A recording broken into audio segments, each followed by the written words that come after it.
Eventually, if the enemy keeps hitting you from the back, you're gonna. But the problem is your destiny. So now you got a decision to make. Do it again. Destiny or enemy? Every time they say something about you, every time they talk about you, when you hear that people are talking about you behind your back, you stop and you turn around and you have to respond to it instead of moving forward.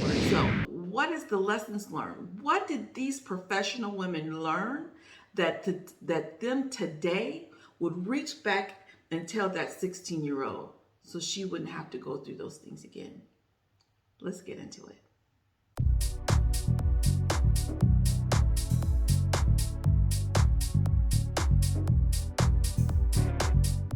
Welcome to another episode of Becoming with Angelina Watkins, and I'm your host, Angelina, your queen of becoming, and I help sophisticated professionals and first-time entrepreneurs become who they need to be so they can do what they're purposed to do, so they can create the abundant life that they want to live.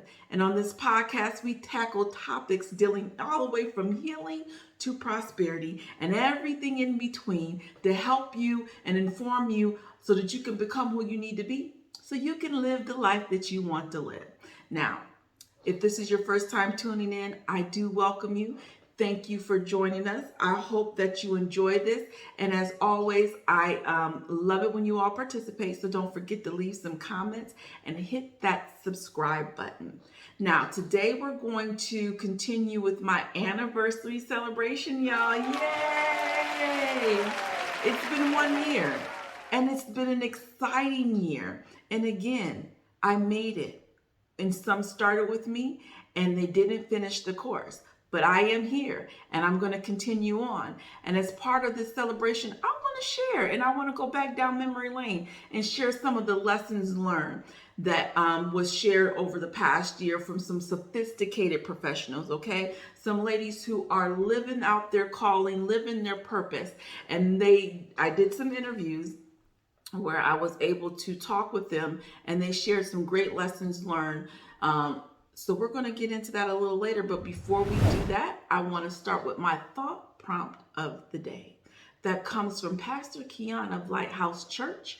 And in this clip, it's called Dancing with the Scars. So let's watch and then we'll get into it. I want you to stand behind me. You are a Roman soldier and you've got the cat of nine tails. Now I want you to whip me. I want you to hit me with the cat of nine tails. So watch this. Pow! Now watch this. Do it again. Eventually, if the enemy keeps hitting you from the back, you're gonna. But the problem is your destiny. So now you got a decision to make. Do it again. Destiny or enemy? And the reason why some of y'all are struggling is because every time you get hit, you turn around. You ready? Every time somebody say something, what you say? You can't handle nobody hitting you in the back. You can't handle nobody stabbing you in the back. You can't handle nobody talking behind your back. And now you backwards, facing the stripes when you should be pressing toward the mark. You all, he's talking about being triggered from your past. And the enemy keeps making you go back instead of moving forward. Every time they say something about you, every time they talk about you, when you hear that people are talking about you behind your back, you stop and you turn around and you have to respond to it instead of moving forward. And when you do that, you impede and you stop your progress from getting to your peace, your confidence, and where you want to be, your happiness, control of your life, your purpose, etc., etc. You don't have to always respond. You don't. You don't always have to defend yourself. You don't always have to argue. You don't always have to, you don't always have to tell them off. You don't always have to read someone. You don't always have to get involved. You don't always have to participate. You can choose to ignore and move on, but your need to continuously turn back around and respond and argue and defend yourself and justify yourself is a sign that we still need some healing. It's a sign that we're not there. It's a sign that you have some scars from your past, because what someone said to me before, what I heard was that the truth doesn't need defending. And so the true you and who you are, you don't have to defend that, because your actions will speak louder than your words. Or, excuse me, your actions will speak louder than their words. And so we always think that we've got to defend our honor, we got to defend our reputation, we got to say something because of what someone is saying about us. But if you know it not to be true, don't worry about it, because all it's doing is impeding you from getting where you need to be. We've got to heal from those scars. You don't have to defend the lies. Who you are and the true you and the authentic you will show through, and people will see you for who you are, regardless of what anybody has to say about you. Stop dancing with the scars. Stop. You don't have to dance with the scars. You can heal and leave those things behind, but you're going to have to break the cycle. You being triggered means that you still keep going through the cycle. Every time you turn around and defend yourself, you're in the cycle. And you're going to have to break the cycle and leave those scars behind and get to your healing so you can get to the life that you want to live. Because where you are is not where you have to be. But you're going to have to break the cycle. Okay? Now, let's get into it. In this episode, I'm going to share some of the lessons learned that was shared over the year.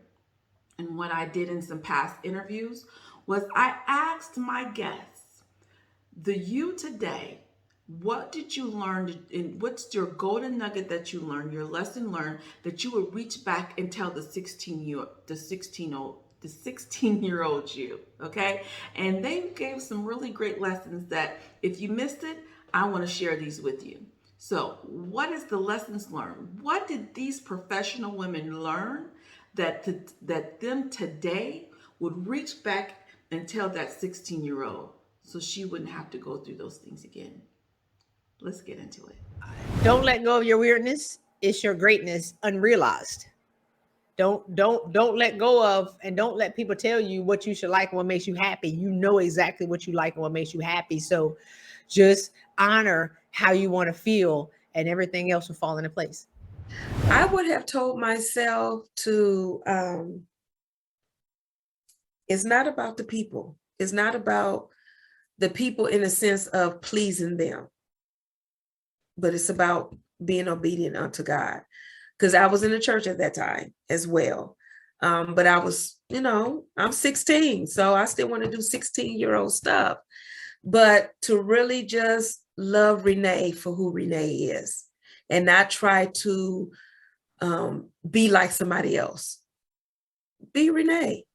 And what I tell the ladies now, because my ministry logo is the high heel shoe. And so what I tell ladies now is, you have to walk in your shoes. Can't nobody walk in my shoes. I wear a proud size 11.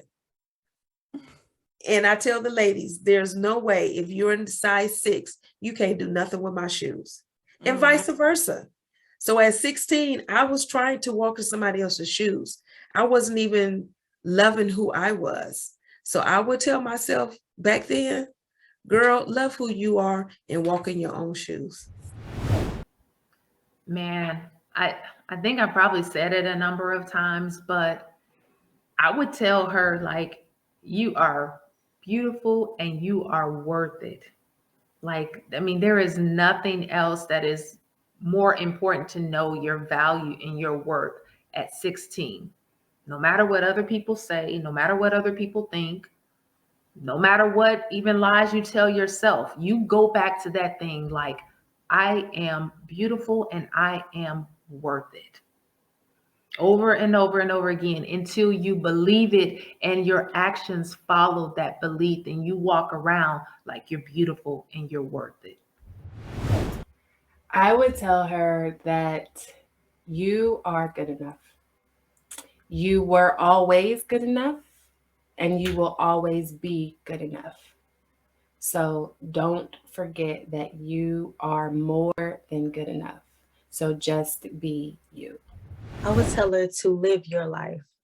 Don't go chasing that boy and going to the college near where he is. Go to the college you ultimately wanted to go to.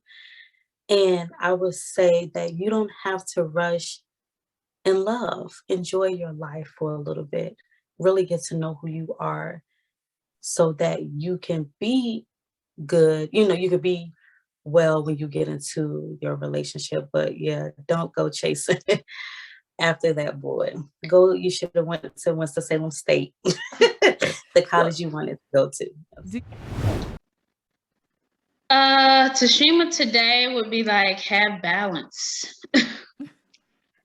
Don't be so laser focused that you forget the other areas of your life are also important, because it's all connected. The biggest lesson is I can be wherever I want to be. I don't have to be in a box. God can move me this way, that way. I don't have to live in a box. That's my biggest lesson.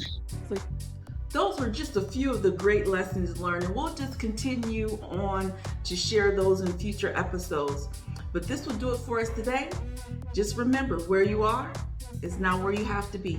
Your past does not define you. You define you. So heal, transform, and pursue you.